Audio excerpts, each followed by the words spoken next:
G'day, Trevor Long from the Today Show here in Las Vegas, Sin City at the Las Vegas Convention Center. I want to take you through CES 2026. The show hasn't closed yet, but I've seen most of it and there is a lot to see. So let me take you inside and show you the best of tech this year. This is inside the brand new entrance to the convention center. It is a very impressive building which will host over 140,000 people from around the world this week. And all of them have to either be in the tech industry, in the media, or analysts of the tech industry. This is not a public show. You can't come here, I'm sorry. This is about my 15th year coming here. And one of the big highlights every year, or one of the big features every year, is televisions, because this is where Harvey Norman, JB Hi-Fi, those companies come to do the deals to find out what the big companies are going to sell this year, decide what's going to go on Australian shelves in retail stores this year. In Australia, every year, over 2 million televisions are sold. That's a lot considering there's only 11 million homes. So that's why it's important that every year there's something new. The TVs evolve and they get better. Now this year, the technology improvement is called RGB, red, green, blue. Behind every television are lights that shine through the pixels so that you can see the colors. They're normally white or blue. RGB means you're getting red, green and blue lights where red, green and blue needs to be seen, which means you get a better color reproduction. So essentially, the RGB TVs are going to have a better color. They're going to be a bit brighter, they're just better. LG, Samsung, Hisense all have a form of RGB. Hisense call it mini LED, LG and Samsung call it micro LED. Don't worry about that yet. Let's just acknowledge that there's something exciting and new coming in TVs if you happen to be in the market this year. But if you're like me and you've got a 13-year-old TV still in one of your rooms, doesn't matter, you don't have to replace it, but when you do, there's some pretty cool technology coming with that RGB. And it's all about pushing the boundaries, making colors look better, contrast better, which is the distinction between black and color in a TV, and just generally picture quality. Now, LG and Samsung are the ones that stood out though in terms of a particular TV model here at Las Vegas CES. LG behind me, these are all their wallpaper TV. It's an OLED panel and the guts of the TV is on the other side of the room. So it's super thin, less than 10 millimeters thick, so it sticks on your wall essentially. And while it does have speakers inside it, that's about it. It wirelessly transmits to this thing called the Zero Connect box, which you could put at the back of your room up to 10 meters away. And that Zero Connect box is where you plug in your HDMI inputs. Whatever it is you're watching, whatever style of box it is, DVD player, whatever, it plugs in anywhere in the room and it's wirelessly transmitted to the TV. The same goes for your antenna, so you can watch Channel 9, that's plugged in anywhere you want. Or it can be underneath the TV, but the critical thing is the TV itself just has a power cable. Now, they haven't announced when this is coming or how much it's going to be, but here's what I know. A 77-inch OLED TV from LG is probably going to cost $7,000 or $8,000. I understand that the wallpaper version might cost a couple of $1,000s more. So this is not going to be a $20,000 TV, even though 7 years ago when they last did a wallpaper, it was 65 inches and it was $30,000. So that's pretty exciting. I think we've come a long way, and if you have the money, it is a stunning, stunning TV. Speaking of having the money, Samsung, one of their RGB, micro RGB TVs, is 130 inches. That's enormous. I can't even present to you how big it is, other than if you look at this vision and realize that if you can see people near it, it's very, very big. Now, you can't do 130 inches in a traditional TV because you lose quality and clarity. That's why we need this RGB technology. Samsung currently have a 115-inch version of this RGB micro LED TV, $40,000. So let's just imagine this thing's going to be a lot more than that. So it's certainly not going to be for everyone. Now, Hisense are going to bring that mini LED RGB technology from 55 inches and upwards over 100 inches. So that's probably where the best value in TVs will be this year. So a lot going on in TVs this year. But here at CES, another trend, because it gets attention and because everyone wants it to be the future, is robots. There's a few reasons you bring a robot to CES. Firstly, because you've got something very cool to show, it's a new technology, it's a new concept. Secondly, it does something specific, I'll get to that in a minute. Thirdly, to draw a crowd. Okay, a robot always draws a crowd. Now just behind those people there is a boxing ring. I got in it. I fought a robot. In fact, I fought two robots, and just to be clear, I won. It's attention giving. Now look, if you were someone that was in the market to bring robots to your business in some way, then this is where you would go to find companies that make robots. But really they're attention seeking in many ways. However, there are other forms of robots. Now firstly there is individual specific need robots. The coffee robot is a great example. A single arm that's able to be a barista. Now, it was trained by a world champion barista, so they monitored it, they mapped exactly what the barista did, and they programmed the robot to do that, so it creates the perfect coffee consistently. That's a great example of a robot. LG has a robot called Cloyd. Now, Cloyd is all about the future home, where it might be the zero labor home, as LG call it. They want to give you time back in your life. Cloyd should, could, may be able to fold your laundry, get things from the fridge for you, maybe even cook for you. Cloyd will never come to market. I don't think we'll ever see Cloyd as a product, but I think what it does is prove that LG's thinking about how they could make our lives easier. And that's where you'll get this. The coffee robot's a good example of making a coffee shop's life easier, but you might specifically have a robot in your home that folds laundry.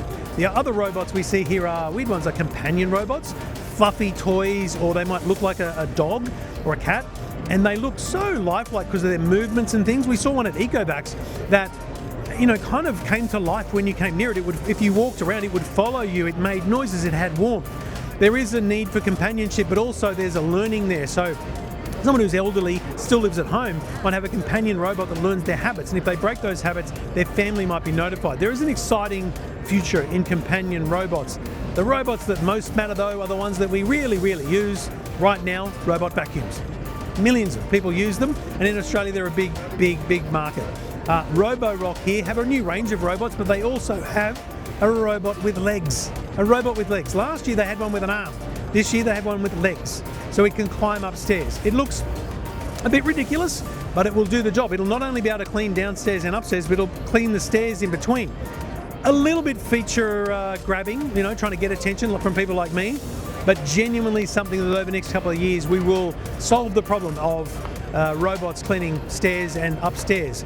And then EcoVax had a demonstration of their future lawnmowers, window cleaners, and pool robots.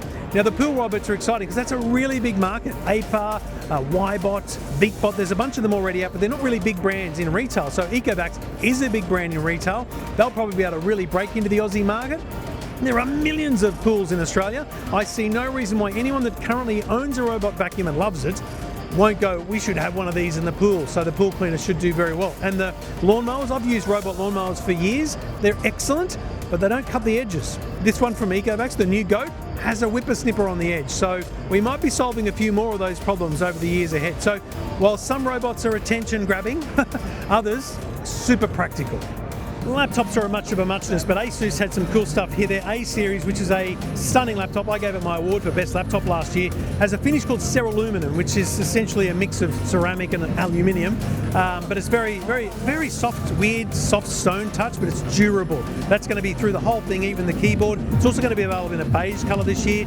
Better battery life. It's just a stunning computer. It's also going to come out in a 16-inch model in beige. Big fan. They've also got the ZenBook Duo. Now, this is not the first generation. It's two screens, but the new one has smaller bezels, better battery, and it's a Copilot Plus endorsed PC. So what it is two screens. So think of where the keyboard normally is an OLED screen, as is the normal screen.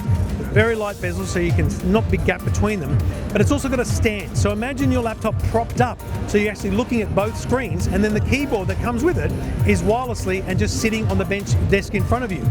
Very, very good way to operate, but you can then just put the keyboard back on, use it like a normal laptop, close it up like normal. Very, very versatile machine. And the last one that's worth looking at, and the pictures are very hard because it's very hard to film this, but there's a hologram inside a big gaming PC. This is from ROG. It'll be a very high-end machine, don't worry, but on the side and on the front, you can holographically project your logo, your photo, whatever it might be. It's actually just using retail branding, fan-style LED technology. It's very cool and simple, but it looks epic. Really, really cool stuff. Here's one everyone loved, the Samsung Galaxy Trifold. Instead of just opening like a book, like the Galaxy Fold does, it opens up like a book, and then again, 3 panels that open up like a 10-inch tablet. And I got to tell you, it's better than anything you would expect. This isn't coming to Australia yet, but I suspect given the reaction I've had to it, I think it might later this year. Very, very cool. So the highlight of the show, not an electric fire truck. It's also not the Waymo autonomous car. Gotta love a digger, but it's not a Caterpillar AI-enabled digger either. And it's not a luxury boat.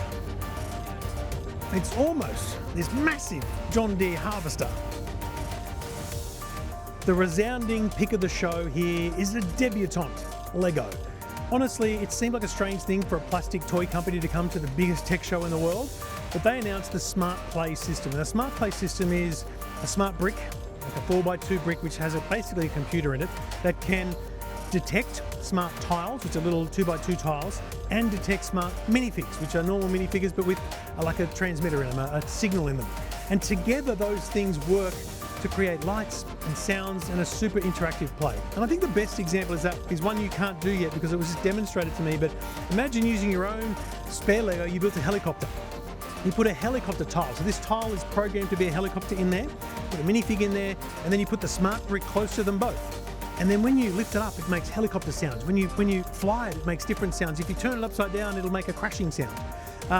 It's phenomenal what it can potentially do in the future, but right now it's 3 Star Wars sets, starting at $99, going up to about $250. And in each of those sets, you get a whole model of an X-Wing or a TIE fighter or a dual area for lightsabers, but critically they each come with either one or two smart bricks, a charger for the smart bricks, and those tiles and minifigs. So you can actually play.